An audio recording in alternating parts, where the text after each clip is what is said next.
Welcome to Creativations. If you've been following along, you know this is video 6 of our 7-part video series where we take very basic building skills and the fundamentals of using vertical concrete to create a beautiful decorative fireplace. Along the way, we learn we can use vertical concrete on backsplashes, for feature walls. Soon, we will be taking this material outside to do some outside projects. If you're new here, you're welcome to jump right into this video, or you can go to our channel homepage and find a link to the complete series.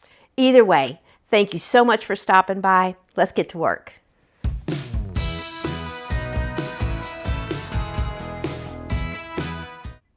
I added timestamps so that you can move through the video at your own pace. Check for those timestamps in the show details. So if you haven't been with us for all the videos, I do want to clarify something again. You're going to see me jump between footage from a backsplash, an office feature wall, and this fireplace. It's all using vertical concrete, just in a couple of different ways. In the backsplash and the feature wall in the office, I just use solid vertical concrete all the way through. On this, we used styrofoam sheets cut into rock shapes and applied, and then we put a thin veneer of the vertical concrete over it because I felt like I needed to reduce the weight of the project on this second story room. So if it gets confusing, that's all that it is. You can use this vertical concrete virtually everywhere. I think I've mentioned this in the video, but in case I haven't, this is important. Now, you want to let your concrete, whatever project you use the concrete for, you want it to cure for at least 7 days before you put any kind of acrylic or artist color on it. And the reason is, as we've discussed, concrete hardening and drying is more of a chemical process than evaporation. So while it's curing, there's a lot of chemical reactions going on that can break down your acrylic medium and the synthetic colorants that they probably contain. So if you let this sit, ideally it's 28 days, but I don't know anybody that can stand to wait that long. But 7 days I have found is sufficient for it not to destroy your colorants. Now that's indoors. We're going to get to an outdoor project here in a little while when the weather changes, but for indoor projects, 7 days is fine. I know it's hard to do, but you'll be happier with your you'll be happier with your end result if you can wait. Now, if you're using cement, colorants that are specifically designed for cement, check with what the colorants say on them. There might be a shorter time. It really depends on the material. But most of us are probably going to use acrylic, latex materials. Those you definitely want to let it cure for 7 days. I'm putting color on the last section of the wall.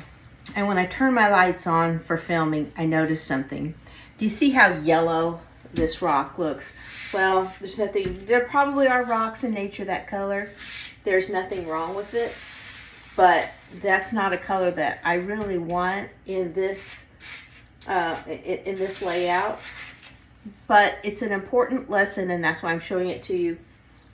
I didn't do these colors in this light that you're seeing right now. I did it in just the light bulbs that are in the room. And it's important that you do that, because let me turn these lights off and I'll show you what I mean. Now, it may be kind of dark for film, and I've got a shadow here from the window, but let me see if I can block the window a little bit. See, now that yellow is gone, and it's a perfectly normal stone color. So even though this corner may seem a little bit dark, it's important to use the light that will be present in the room. If you're going to have my tripod is sitting on a credenza. If I'm going to have a lamp on that credenza, the lamp needs to be on when I put the color on. My husband hates lamps in his office, and this is his office, so that won't be a problem. So I'm just using the light that's overhead, but I'm going to turn this light back on just so you can see better for filming. Ah! See, that's just not a good rock color, but I promise in real life, it's not that color. So let me talk a little bit about what we're using. Inside, in a room like this, it doesn't really matter if you use latex paint, artist paint, water-based wood stain, if you spend the money or if you already have it on hand, concrete stain, it doesn't matter. You're gonna get a good effect. Now, you will learn, you might combine the products a little bit to get different effects, but any one will work as long, and this is the important part, as long as it's relatively transparent. So that means if you're using wall paint, you want to water it down a lot, 50-50 or even less. If you're doing like a dry brush technique, which we'll do at the end, you might do it a little stronger than that, but you want to have a little bit of the concrete texture showing through so that it gets a more natural effect. I'll tell you the colors that I have. Now, it might not be the colors that you would choose. In the last video, in the last section of the video, we went over this whole thing with sort of a tan, neutral colored, watered down wall paint, just to kind of tone it down and get rid of the concrete appearance. So that's what this is, all down here. That's all that's on here. I have some, these are pretty aggressive yellow, orangey kind of stains that kind of add that to the concrete, even in small amounts, will give it a little bit of life. Even though rocks aren't alive, it's still a little bit more of a natural impression. I have a little of this. This is just burnt umber and water. This is burnt umber golden acrylic. You could use the burnt umber from the craft paint at Walmart. It's not really the ultimate color that I want a stone to come to, but if I get a gray stone and I've put some brown, some of the Van Dyke brown or some gray on it, and I think it's super drab, I'll put a very thin wash over that and it'll kind of give it some character. This is some of the original wash color. So sometimes if I get color on and things just go wrong, it's too bright, it's too vibrant, I don't like the direction, I'll just wash some of this on here. This is the Van Dyke brown, quite a bit of water. This is what the golden oak looks like. I know, diaper, right? But it's nice. And it's also nice when these lights are on. It's a nice color for a nice natural rock. Then again, I have, this is a combination of some of those amber colored concrete stains. They're pretty thin, but it's important to note that when you get a concrete stain, generally it's uber strong. So you want to water it down a little bit and use it sparingly. Generally, it's kind of like the burnt umber.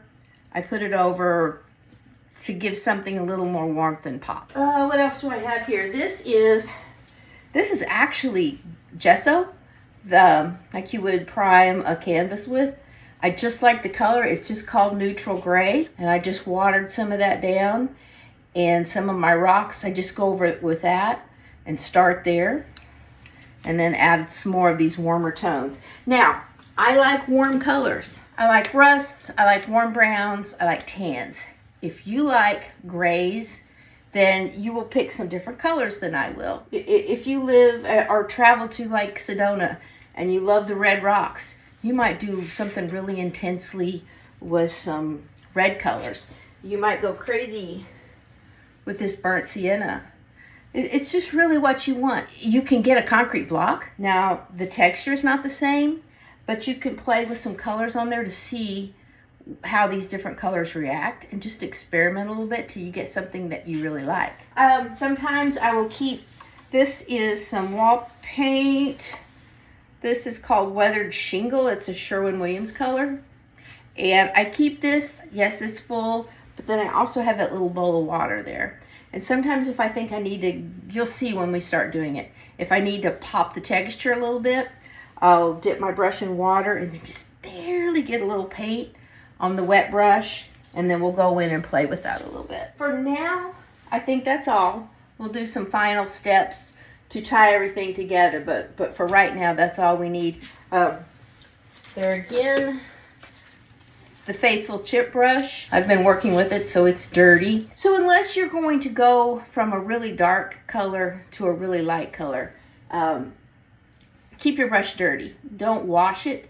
Maybe wipe away if you've got little excess paint, because that's going to help unify this. So you know what I mean? We may want these colors, these stones, to look very different from each other, but we want them to still be in the same universe. And it just kind of keeps everything tied together if you use that dirty brush. I've got a smaller brush so that if I want to come in and do some detail, which you'll see in a second. A couple of these I have in spray bottles. And there again, if we were doing a larger space, if we were outside, I would use, almost all of my colors would be applied with a spray bottle. But it's messy. If you could see this wall right here, you would see how much spatter and splatter I've managed to attain. Outside it doesn't matter so much. So I think that's all. Oh, lots of rags, because sometimes water is so liquefied that it'll start to run.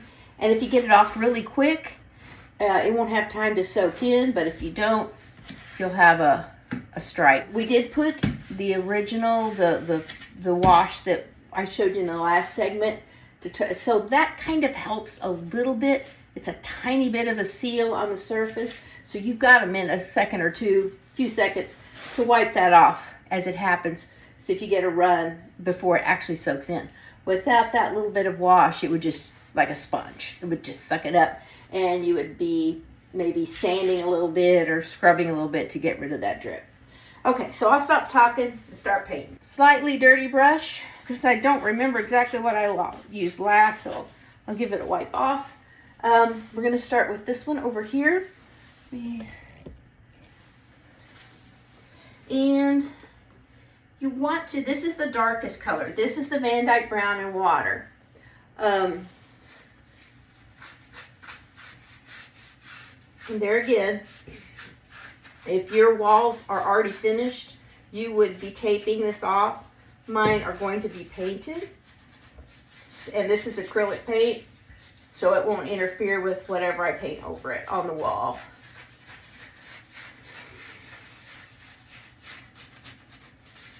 Now, you want to go around the edges, even though we will have grout. You want to err on the side of caution. I got up there a little bit on that other rock. And really get in there so that you don't have any bare spots. Okay, now we don't want it quite that dark. And it will lighten up slightly as it dries because it's concrete and concrete darkens. The concrete behind this has darkened. So let's just wipe it off. I'll show you. So say we put it on, we wait a few seconds and we just wipe it off. Perfectly acceptable rock. But one thing about it, if you really look at rocks, and if you do this, you'll find yourself sometimes looking really strange when you see an interesting rock and you just stop and stare at it to take it in and say, I want that on my wall. So we're going to take a little of the yellow of one of this. This is the stain. And I don't know if you want to know the color. This is Butterfield Color Elements Balkan Amber combined with iColor, that's the brand, called Grandpa Dirty. And I hate the name of that, but that's what it's called. And there again, I went to a class from this iColor company, that iCoat, probably 8 years ago, and I have used this so much, and it is 85% full. This stuff is strong. That's just okay. So I've gone along there, and I've just sort of run a vein of color through that. And just make sure you remove any applicator marks. You don't want to see brush strokes in it. And then we're going to take a little bit more of this. This is the Burnt Umber Acrylic Artist Color in Water. We're just going to bring a little of that through there. Just dance it through there. Okay.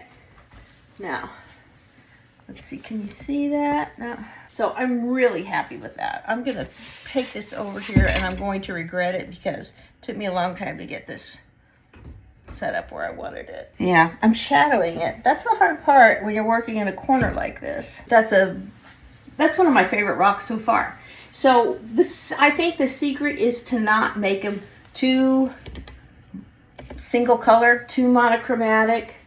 You want, even if it's subtle, you want a little differentiation in the color. I accidentally did something when I was doing the rocks in the kitchen backsplash. I took this color, which is more of a Grandpa Dirty.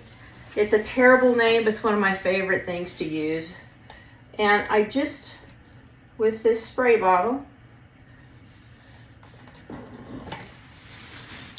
see it runs. And then take this brush, or the chip brush would work too, but this is the first one I grabbed.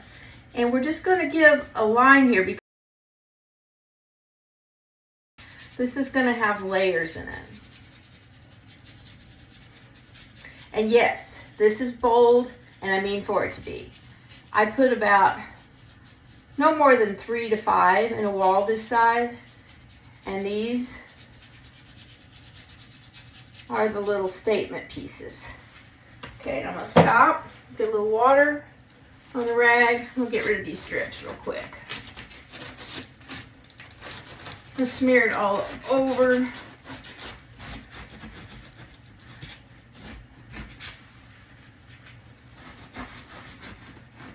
So, there, it's kind of blended in. So even though it's there, we're gonna go over it with other colors and it'll be fine. Get my brush, wipe off some so we can have it dry. And we'll let it sit just a second. And we want some of that gray to show through because that's how it would be in nature.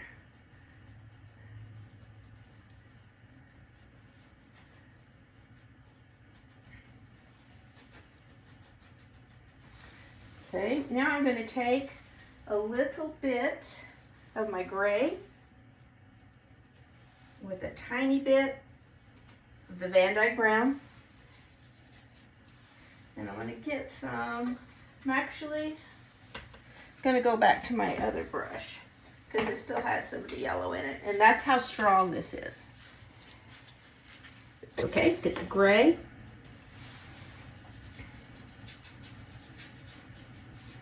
And I'm not fully covering the rock. I'm just applying it in a sort of a horizontal pattern. We don't want to see the brush strokes, but we do want to see the horizontal nature of it. And then we're just going to ever so slightly blend the edge. And then we're going to get a little more of this neutral gray. And by the way, if you can get a neutral gray, one that's not green, one that's not like steely gray, just a warm gray, and I'll list some colors in the notes. And then I come across here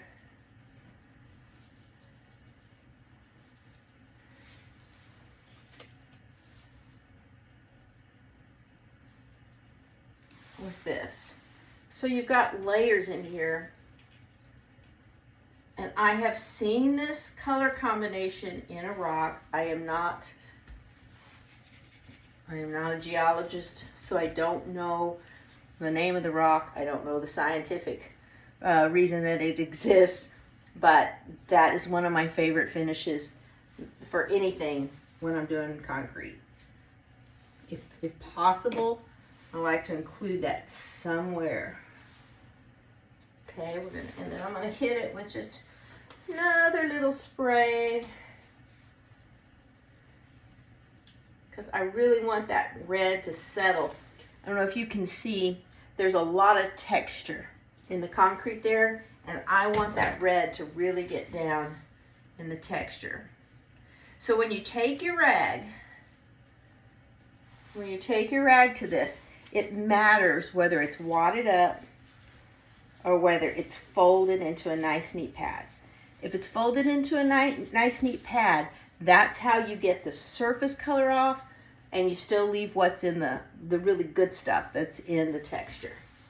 And that's what makes your texture pop, and that's what makes it realistic. Okay, now I'm going to get close-ups of some of these when we're finished, but I don't think it looks great. Let me turn this light off again.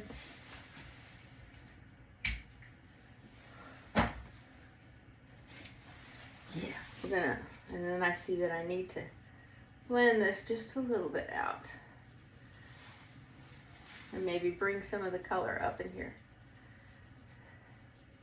Now I live in Missouri, just outside of St. Louis. And we have such hilly country. As you drive along the highways or the roads anywhere, you see where they're cut. They've cut into the hillsides to make the roads. And you just get the most fascinating color combinations and textures. And I have seen this, but if somebody can explain to me the science behind this, I'd love to know. So let's make something simpler. You're not going to agonize over every single rock like this. Well, I might, but normal people don't. This is a little bit of the Van Dyke Brown. This is our darkest color. And we're going to mix it. I'm actually going to mix it with a little bit of our base color. Okay. So I have the Van Dyke Brown on one side, and I have the base color, what we wash the rocks in the other hand. I'm going to go back up here to this one. And we're just going to, now as you can see, the lighter color, the base color that we did this with has evaporated a little bit, so it's a little thicker. Now we're going to let it sit there for just a second. And as we let it sit there, we're going to go ahead with the Van Dyke Brown again. We're going to take a little of the Golden Oak wood stain and some of the gray.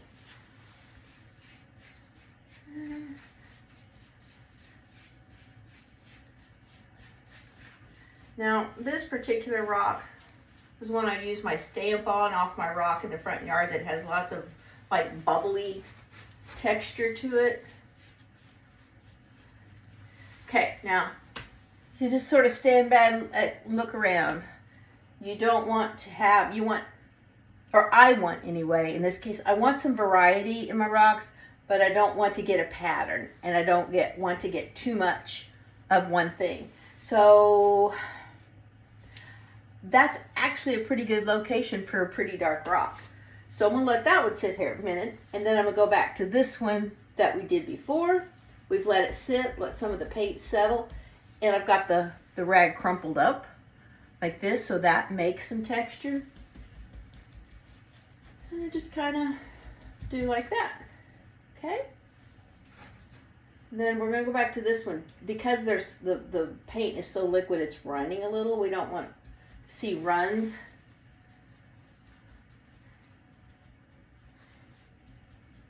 And then I'm pouncing with this to make a little bit more texture. This actually looks sort of like a moon. I don't know, like a moon rock. It's a little odd, but that's okay. You see, these three rocks here look exactly the same. So what do we want to do? We want to bring some of the orangeness in here. So we're going to bring some more of this, my favorite color. And I'm going to put my brush under it to kind of catch. Use my other hand so I'm not blocking you. Get around the edge a little bit. We're not worrying about the space between the rocks because that will be grouted.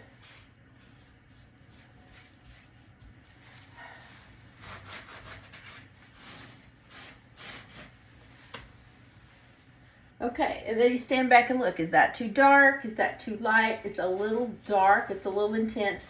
But I'm going to let it sit there for a minute because it will lighten a little bit as it dries. Now, you will find, this is one of these things, it may not make sense as I'm telling you, but when you start doing it, you'll see.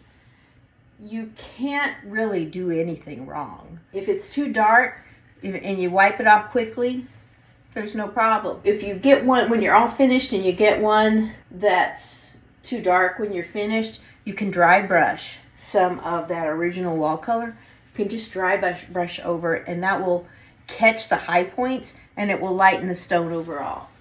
I'm gonna leave that just for a minute. Now this one, when I take a bend like this, you want to be sure that you go around here, because I've got a couple of drips down here that I have to fix because I didn't pay attention.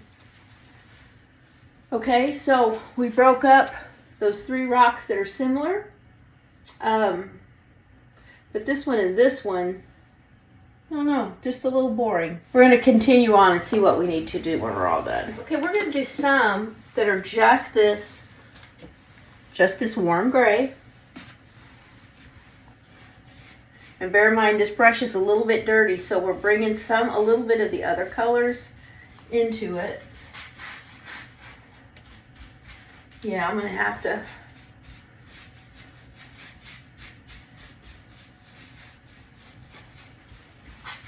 I'll leave that again. And sometimes time is your best friend. So we're just going to let that sit there for a minute. And we're going to do this one the same color. This is just the neutral gray. But I'm going to bring, what am I going to bring in here? I'm going to bring some of the burnt sienna and a little bit of the yellowy color. Yeah, I like that yellowy color a little too much. So what you can do is you can bring that color in and then you immediately wipe it off. Remember, if you have this folded into a pad, it will just take the surface color off and leave what's down in the recesses. And that's a pretty good filler rock. It's nothing exciting, but it looks like an actual rock. So I'm going to leave that. We're going to do the same thing here. We're just going to take a... Okay, now this one, what do we want here? Oh, we're going to go back up to this. It's popping out as a little too dark. So it's had time to soak into the concrete. So I took it off. That's a really nice colored rock, right?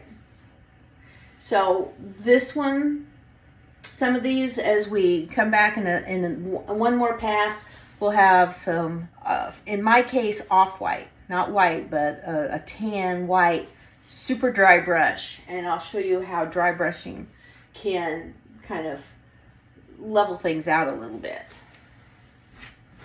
Okay, we're gonna leave that the way it is. Now I'm gonna do something crazy with this one. So this is some more of the Butterfield color spray or stain, and this is in black. There again, these are just some examples that I'm using. You could do this with some black paint that's watered down. I have this, so I'm using this. Okay, forgot which rock I had planned this for. So I just tipped the corner of my brush into the little bit of stain that was on the top of the rim. And I pounced it in. Do you see it darkened it just a little bit? It gave it a little bit of differentiation from that.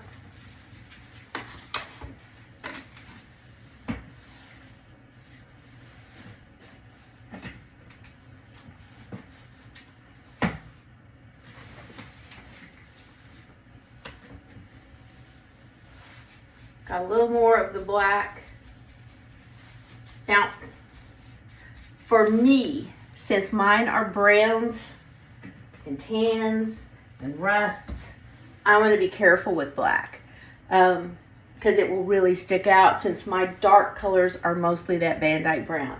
If you're going with grays, you don't want the warm tones to it, then you'll use a lot more black than I am. Van Dyke brown and black and this neutral gray might be all you need, with some touches of some browns to warm it up.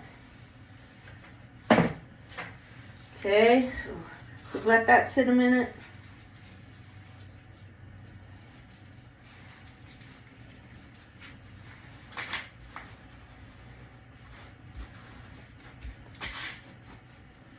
And that really caught in the textures on that, and it made it a lot more interesting.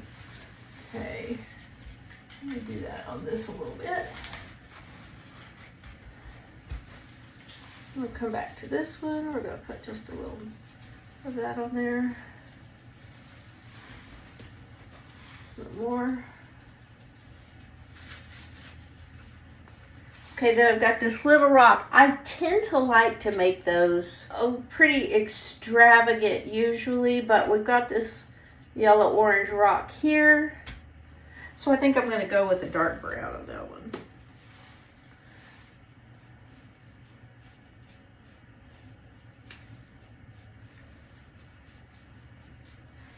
Okay, and I'm even going to dip into the container just a little bit to get some full strength. Now Van Dyke brown is so brown that it's almost, it can look black, but just not quite. Okay, let's put some more on there. And if you, for instance, it's not quite as dark as I want, so just time is your friend. Just let it sit there and soak into the cement and see what happens. So on that same brush, over that strong Van Dyke brown, I dipped into the medium gray. And this is a rock that had a little bit of that pretty rusty color that kind of, I think the word obsessed is overused, but so I won't say that, but that I'm a little in love with.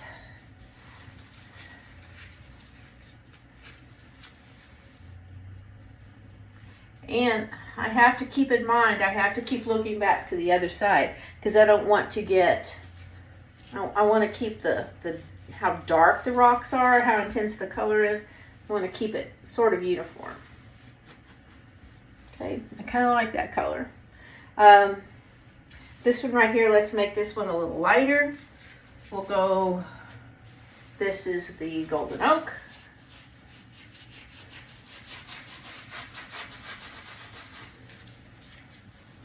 And then you'll see, so I've been using out of this golden oak with the water that was in it quite a bit, and it's started to evaporate out a little bit, so I'm going to add some more water to it.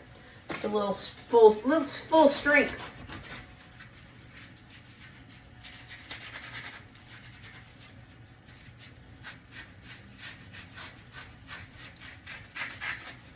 Okay, so we stop, then we're going to bring in the gray. This is the medium gray.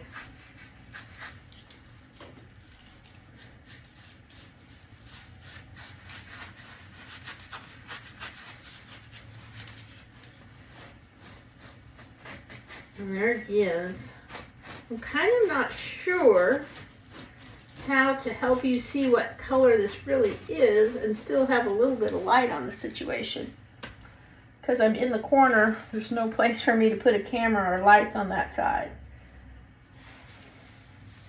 We're going to leave this, and then when we come back with the dry brushing, we might put, actually I think it's going to be okay.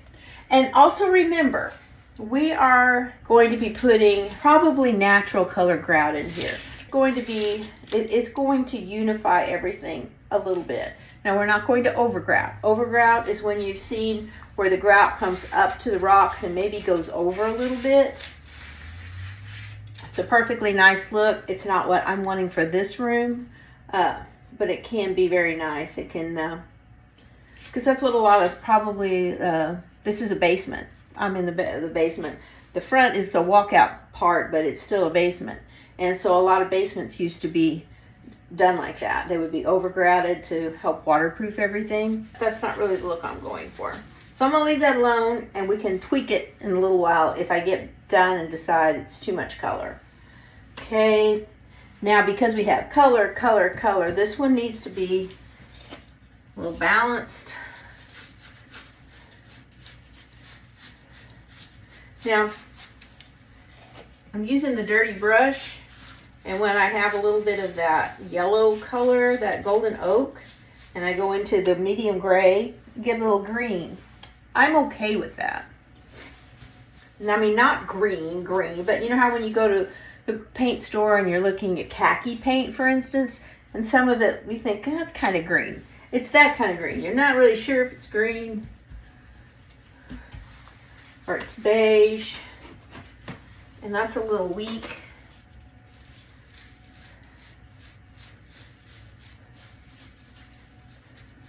Okay, I'm gonna let that sit a minute and let it soak in. And I may decide that it's okay the way it is. Okay, this one. So, color. We have a lot of color right here. Tell you what, one thing we're gonna do right now, we talked about dry brushing a little bit. And I have, this is a tub, an ice cream tub lid. This is just something that I was using on the other side. This is some white artist color. This is some of the wall color that we were using. Full strength. Okay, see how I've kind of loaded up the ends? Then I'm gonna take it off the excess on my rag, just like this. If you've ever done any dry brushing, we're gonna dry brush this one because we wanna break up some of that intense color because I don't have that on the other side of the room, that much of it together.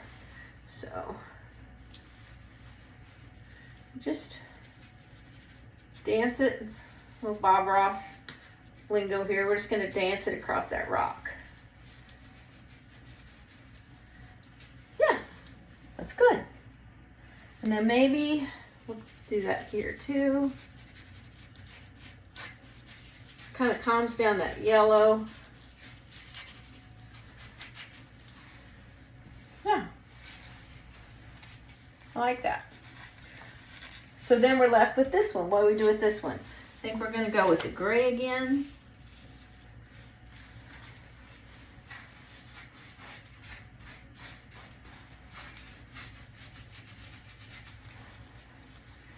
Now, it may seem like you're thinking, I could never spend this much time on this.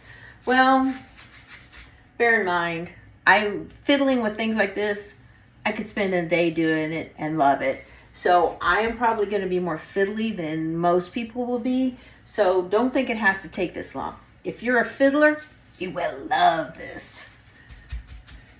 If you're not a fiddler, you might take a little more, maybe fewer colors and do more of a uniform color. You might just get your rocks done, get your grout done, and then line wash the whole thing. So that's an option too. So you still get the look of the rocks, but you don't have to fuss with these colors like this. It's because it's not for everybody. A little bit, this is a little bit of the, I don't know, can you see? Now, I don't know, if you paint, burnt sienna is one of my favorite colors. It can be intense, and when it's mixed with white or other colors, it can get peachy. So you have to be careful, but at the same time, give some warmth. It can get warmth if it's used in small amounts.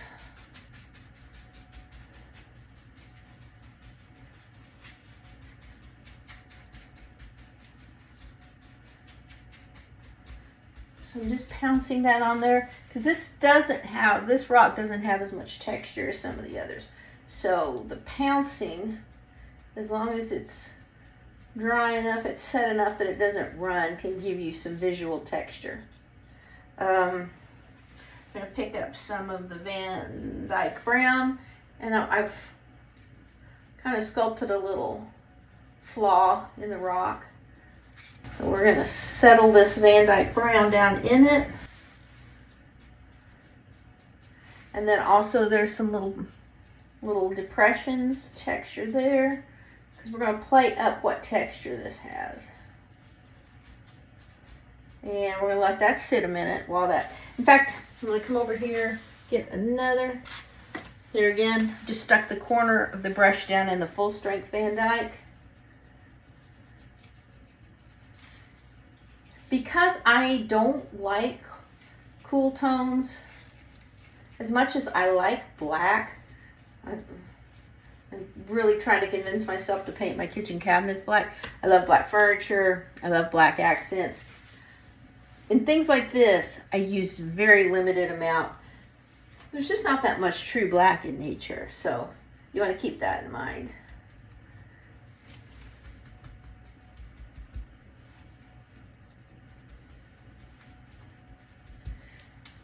Okay, there I go. I could fiddle with one rock all day, and I'm not going to do that because I don't want to scare you away from this project.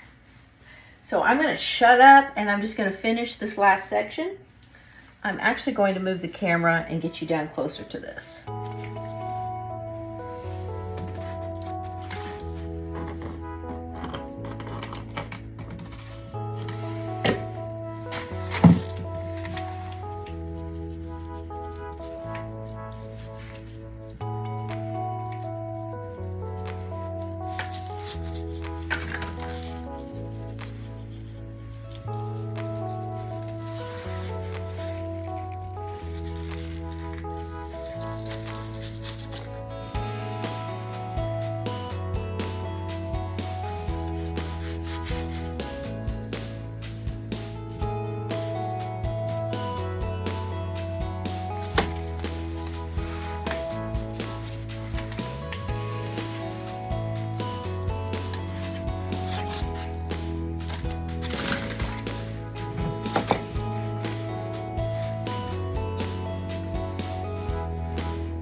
I will talk here. I said I would shut up. But let's bring this a little closer. Do you see how the addition of that Van Dyke brown, even though it was really thinned down, how it really set off the texture? It kept that sort of boring color rock, still has something interesting to it. So we're going to go over here, see if I can see what I'm doing here. And we're going to add some of that same dark, because there again, this color, we've got an awful lot of color on rocks on this side. We don't want it to start looking like rock, tutti frutti rock confetti. I'm gonna put some of that.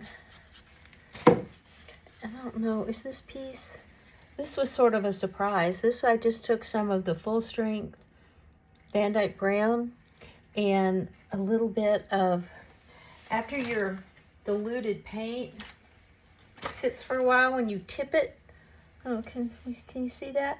There's more paint at the bottom, and I put some of that stronger concentration of paint and just kind of pounced it on there, and it very much looks like a piece of unpolished granite. Wasn't exactly what I was going for, but I like it. So now we're going to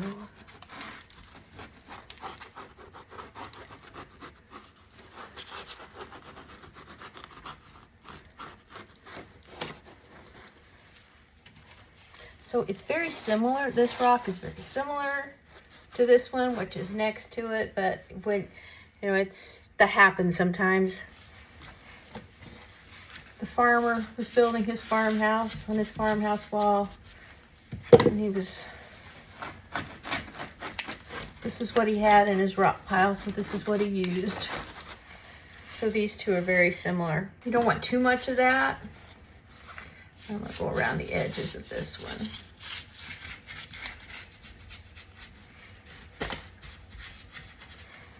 Okay, I think this stage, we're gonna call this finished. Let's move back to some of the rocks where the finish is dry. And we're going to do just a little bit of dry brushing to add a little bit more texture. I am using lime paint. Color Atelier is the brand I'm using. No sponsorships, it's just something that I happen to have. You do not have to use lime paint for this. I recommend a flat paint. You can use a flat wall paint. Chalk paint is really very good for this. You just want a very flat, just a little tiny bit that's just going to catch the high points on the rock. And let me just show you what we're talking about. I've got my the same chip brush I've been using. And I did take a rag and just really scrub the paint out of it. And I've got just a little bit of this lime paint. The color is Saint Remy. It's a little bit grayer than you would expect me to use. It's a little bit of an icy gray, but I'm going to try it. So I just get just a little bit on the tips, and then either a rag or I've got this paper, and just wipe it off. So it's just tiny bit on here. And so let's pick out a rock. Let me get away from the window because that light coming in is, and I'm going to turn the filming lights off because that is skewing everything. Okay, now here's the rock. It's not bad. So here we're just gonna come across. That's still too much paint. I'm telling you, you want the paint to be completely gone, almost completely gone off the brush. And I'm trying to hold this and film at the same time so I can get it close enough for you to see. I just kind of dance it across. There, you see, when I get most of it off, over here I had brush strokes, and we're gonna have to fix that. We don't want that. But when you get almost all the paint off,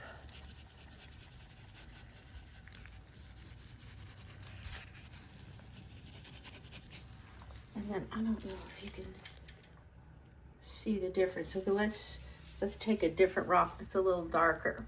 We're gonna try not to add. So there's that. Okay.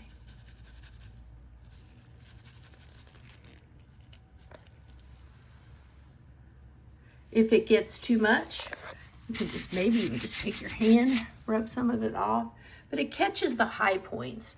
And this is especially important if you have a rock where you think, oh, I just didn't leave quite enough texture on that. Let's go across that one.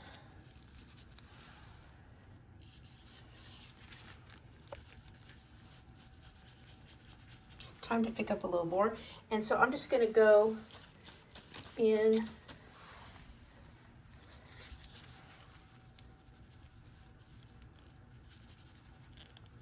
just dance it across. You'll find something that works. I need two left hands. A left hand, so I am very left-handed. I need a left hand to film and a left hand to paint. And I don't know if it catches in the film on the camera like I see it here, but it just looks more like a rock would look, okay? Because a rock is rarely just one color. And then on top of whatever the components of the rock are, the surface part will get a patina to it. So it's a combination of things.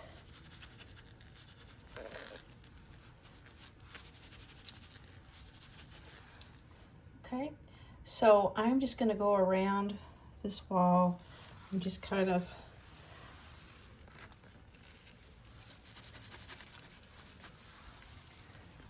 too much, I can tell already. Okay.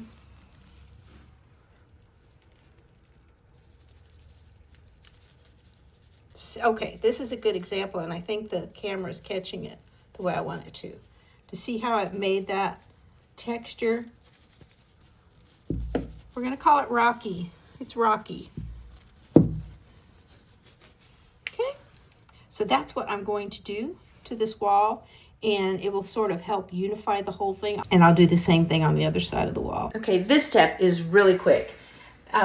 Before we start to put our grout on, I want to get just a quick coat of a water-based concrete or stone sealer. And the reason we want to put that layer on now is that we want to be sure that as we put our grout on, if we get some over on the stone, we want to make sure that we can remove it, clean it up easily, and it doesn't like get down in the recesses and things like that, and make it very difficult to where we have to get and scrub it off, and then we take some of our color off. So this just saves a little headache for the next step. So I would show you this. This container looks really awful because I've used it for lots of little projects, but you can hear by the liquidness of it, it's about like, not quite cream, about like, for some of us what it looks like, about like whole milk. Use a paintbrush, chip brush. You don't want very much on your brush at a time. And you just sort of get in there you get down in the recesses.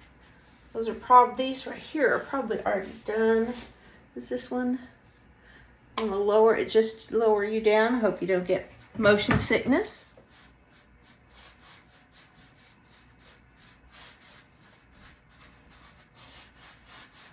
And that really is all there is to it.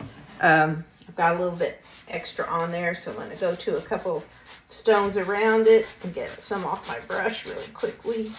And you could go in any direction. You can make circles, you could crisscross, whatever you need to do to get the product off the brush and on the stone.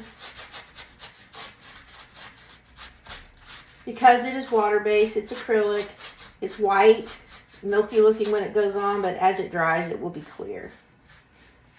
And it dries really very quickly because remember, concrete doesn't just, what you put on concrete doesn't just dry from the outside.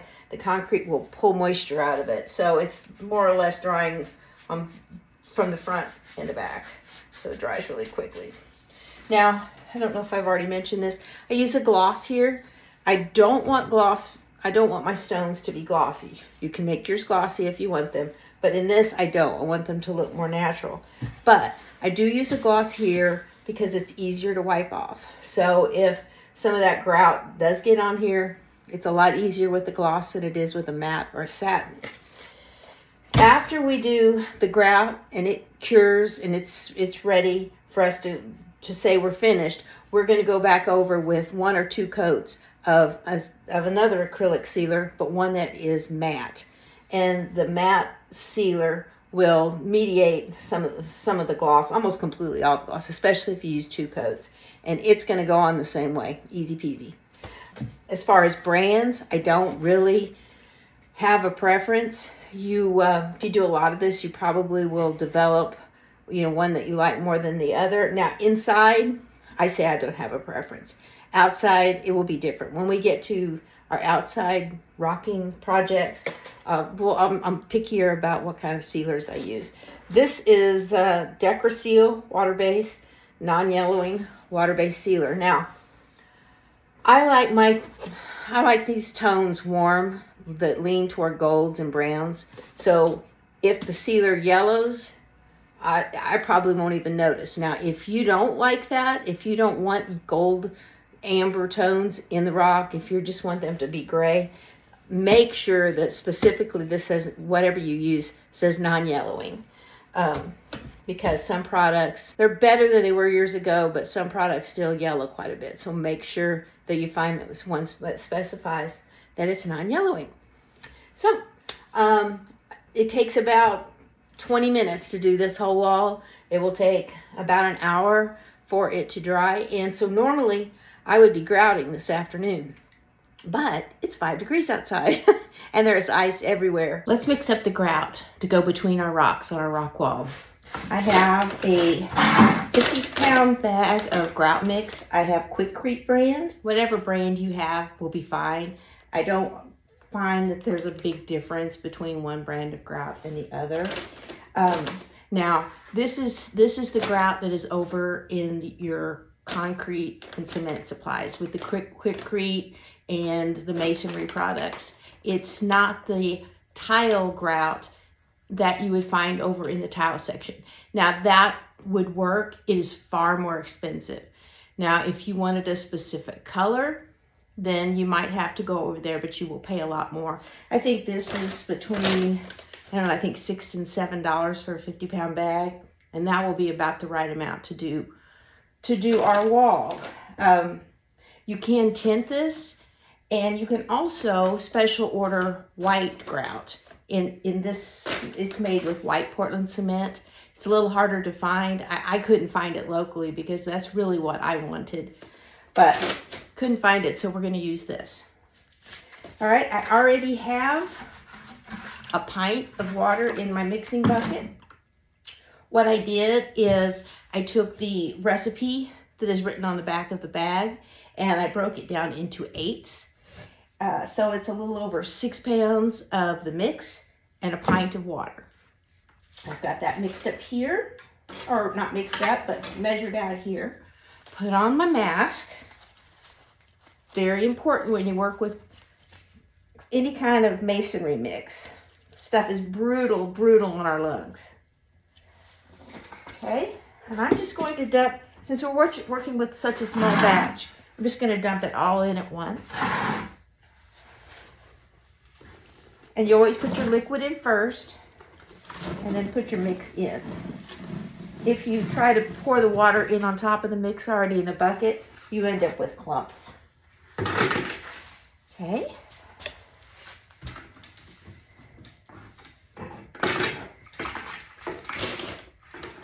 I've got too many things in the corner here. If you could see my garage, you would see that I got a good deal on Marketplace on cabinets for my laundry room and my studio. So it pretty much has my garage filled up at the moment.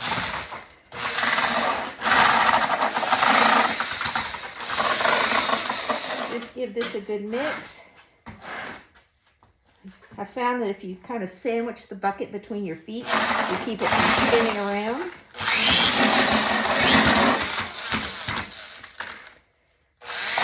And you want to get all over the corners. Well, I say, keep it together. There we go. Are we still in the camera frame? Okay. So that is probably going to need a little more water. And when you add to concrete, any kind of concrete mix you're doing, you want to put just tiny bits in at a time when you're trying to adjust the consistency.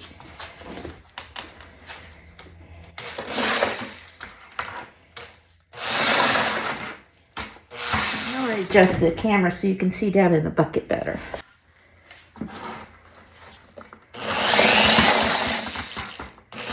Now we're getting there.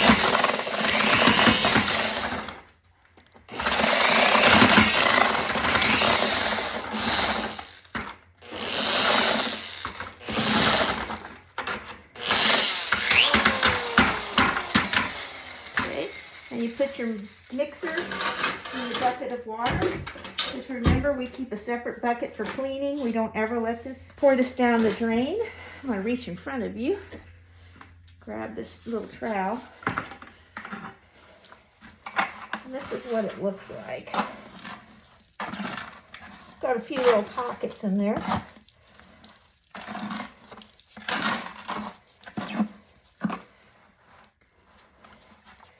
Ooh, got some lumps.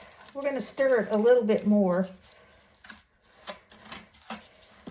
But this gives you an idea of the consistency. And we want it to be, at this point, we want the mix. Oh, I can take my mask off now. Once you get the cement wet and there isn't any powder flying around, you can take your mask off. Okay. This is great. This is a perfect batch. There, now it's starting to hold, see, after just a few minutes. So we want to get this down here. We want to get this down to our wall and get this in the bag and start grouting. Okay, so I folded down the top, sort of like Santa's boot cuff. I have my hand up under the cuff here, and I'm going to try to do something that's either really coordinated and brave or really stupid. And I'm going to try to pour it myself from a 5-gallon bucket. Of course, if this fails, you all will never see it.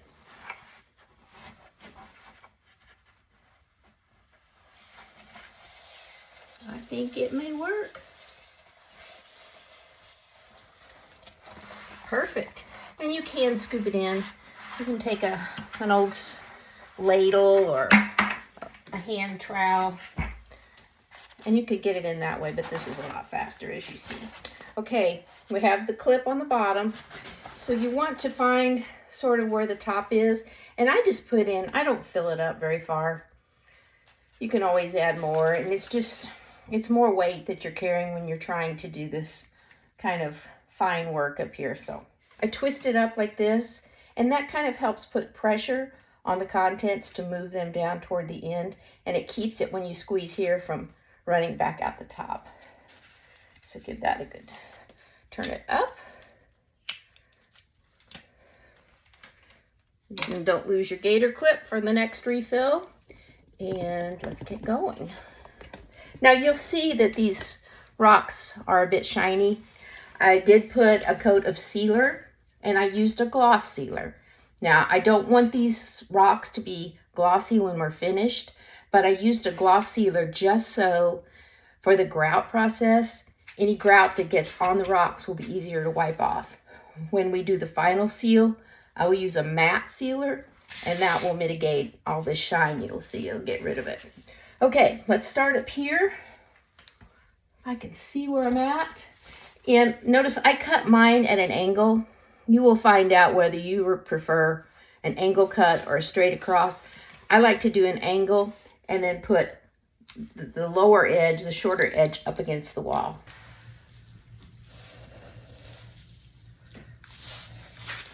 And you want to squeeze from the back. And I will tell you, this is a struggle for me. I have the weakest hands. I always have had. Although I do notice when I do a big project like this, they're a bit stronger by the end, so maybe I just need to work them out more. Now don't worry about it being really neat right now. We're going to let it sit just a minute and then we'll go back and use our tools to smooth it out after it's had a chance to set up.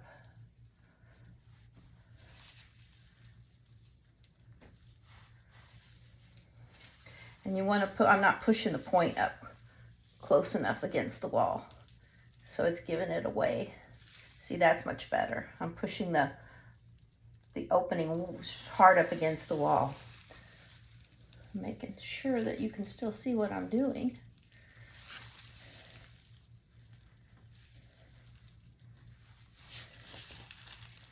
Now again, I am not going to overgrout. I think we talked about that in an earlier video, where it's trendy right now to just about bury your rock in grout. And that's a great look. It's just not what I am going for here. It's not necessarily what people around here would have done when they built these rock walls 150 years ago. And I'm going for something, the impression of an old house. So I'm trying to keep it in line with what would have been done in an old house where I live.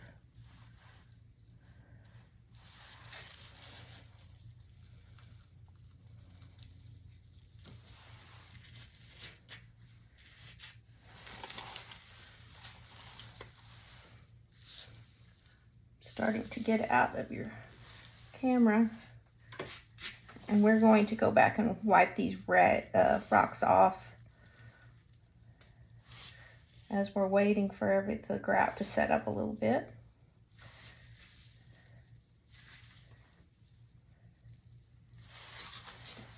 And I want my rocks to stick out from the grout. It just depends. Go find a rock wall, a picture of a rock wall, and let your inspiration photo decide how much grout you put on. But I want the surface of the rock to be forward of the grout.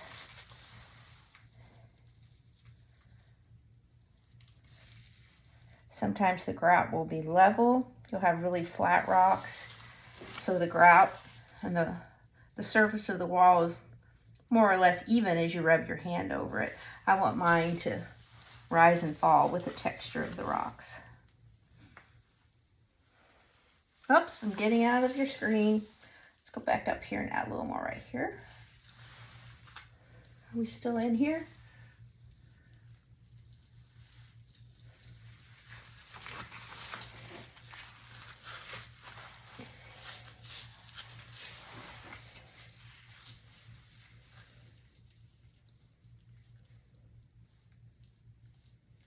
Okay, you see right there? That has gotten dry, so it's not sticking. So let's just pull that back and spritz it again. There's a happy medium with getting it too wet. And I think this is not my favorite bottle for this. I want more of a misting bottle. This has got a pretty direct spray.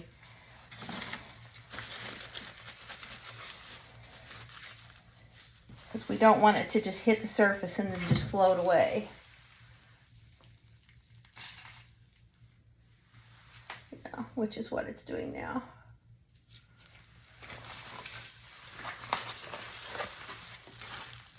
Keep twisting this down so you're pushing the material where you want it to come out.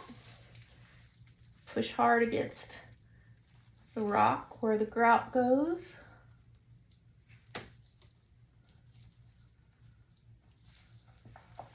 And then sometimes you just hold your breath and hope it stays where you put it.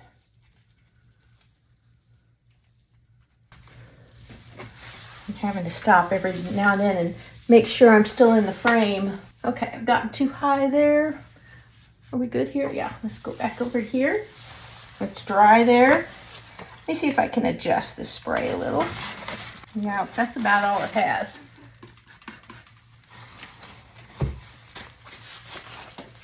And then we twist. I have the bucket. You can't see it. I have the bucket under this so it catches what we squeeze out here.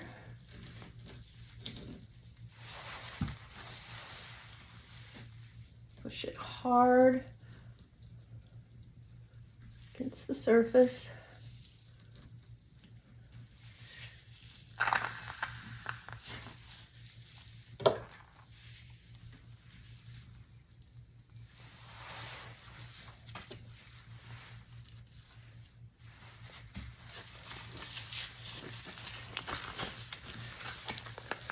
So when you choose your mist spray bottle, get one that does a fairly fine mist, because you want this damp, you don't want it this wet and it's causing this to just float off. I mean, you can it's a hurdle you can get past, but it's a hurdle you don't need.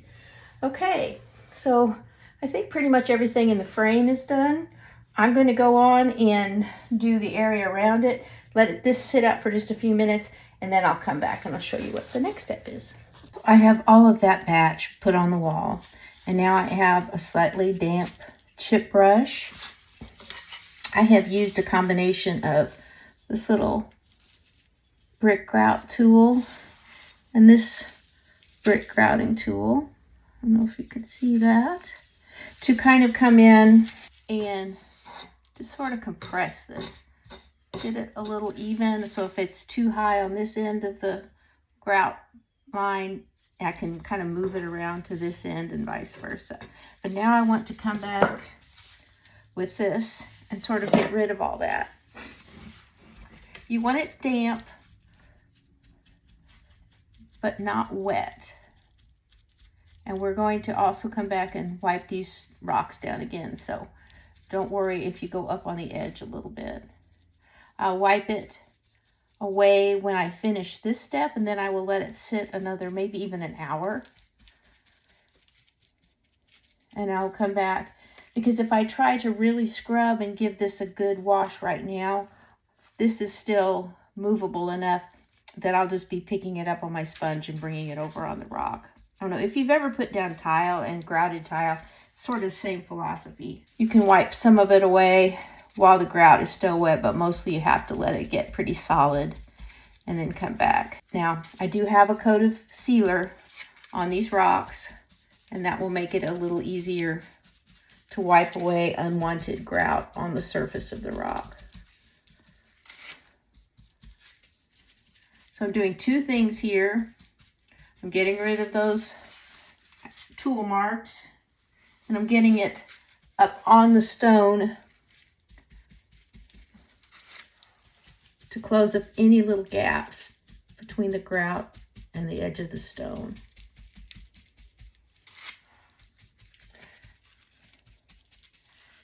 So while I'm doing this, a couple of little things. Now I do, if there's a professional mason that happens to stumble across this video, I'm sure they will be horrified. This is not something I've done a million times, so I'm always learning when I do this. but I can get it up there and I can get it to look the way I want when I'm finished. It's just not always pretty in the process.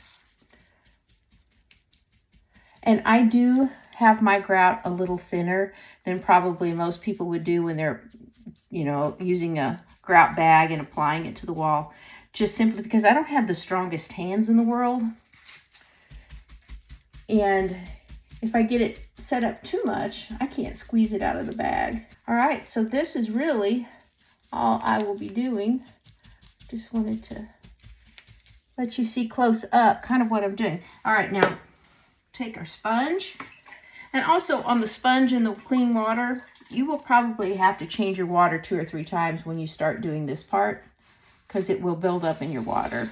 And you don't want it to just take it off and to put it back on. So see, we can go around right now and get most of it off.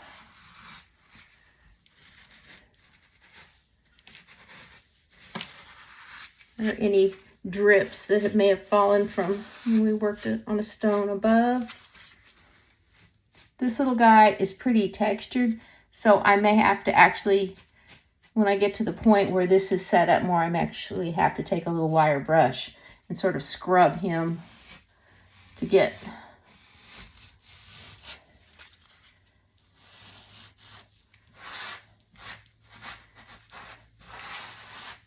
So I don't want you to ever let the perfect be the enemy of the good. If you start to do this and it looks really messy, don't despair. It may take you a little longer. You may have to do more applying and taking off, but you will get there. Just plow through.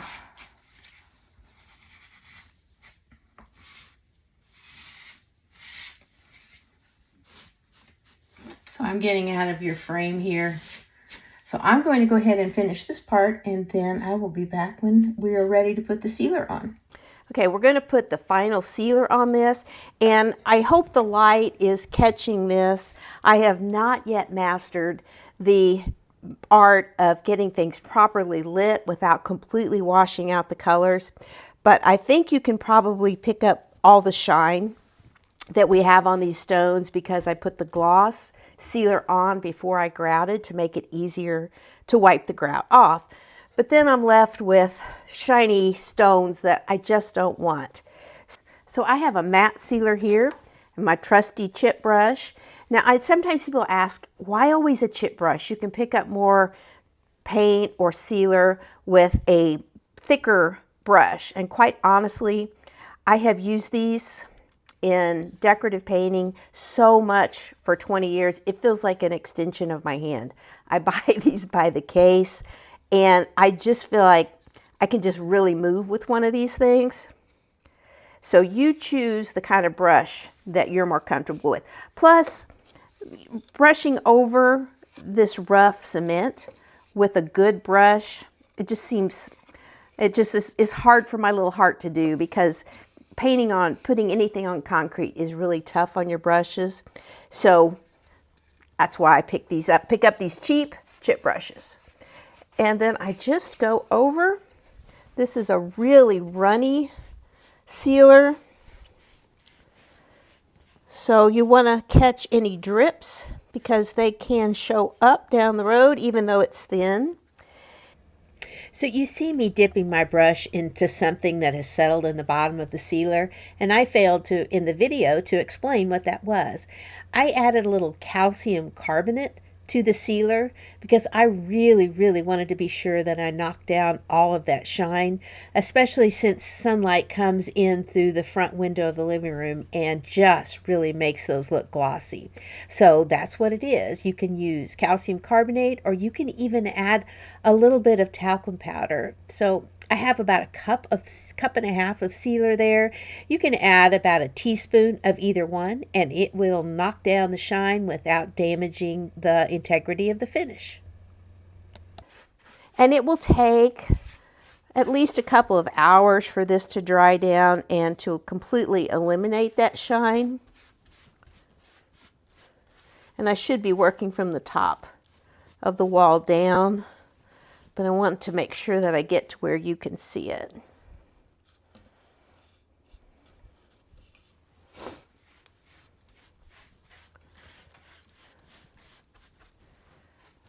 And I'll just kind of wash over it. Let that rest. Because as we've discussed, I want this to be really rustic, really old. So it looks like it's had some weather and plenty of patina on the rocks.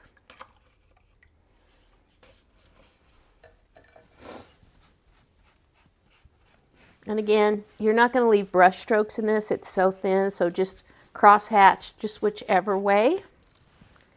And I also wanted to mention, if you get this done and it dries down, it continues to cure, and you just feel like it got too light after it finished curing, or if you just stand back and you feel like one stone just sticks out too much, or there's things about it you want to change, you absolutely can.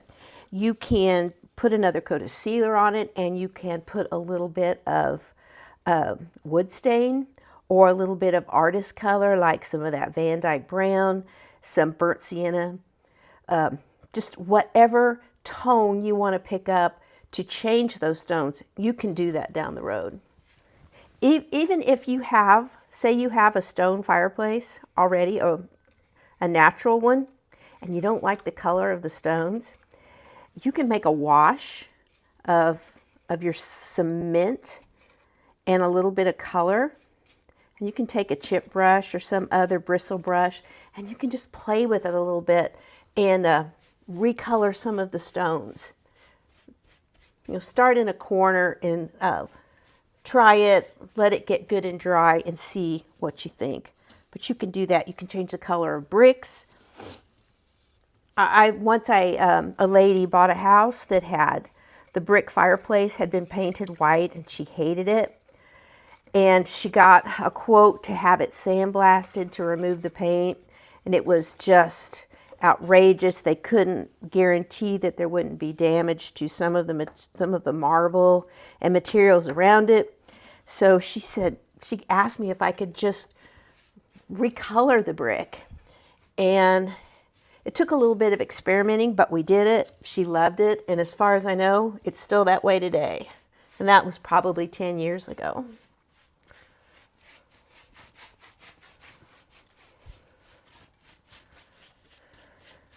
So that's all there is to it. That's what I'll be doing. And then I'll get a picture of it after this has had a couple of hours to sit and dry.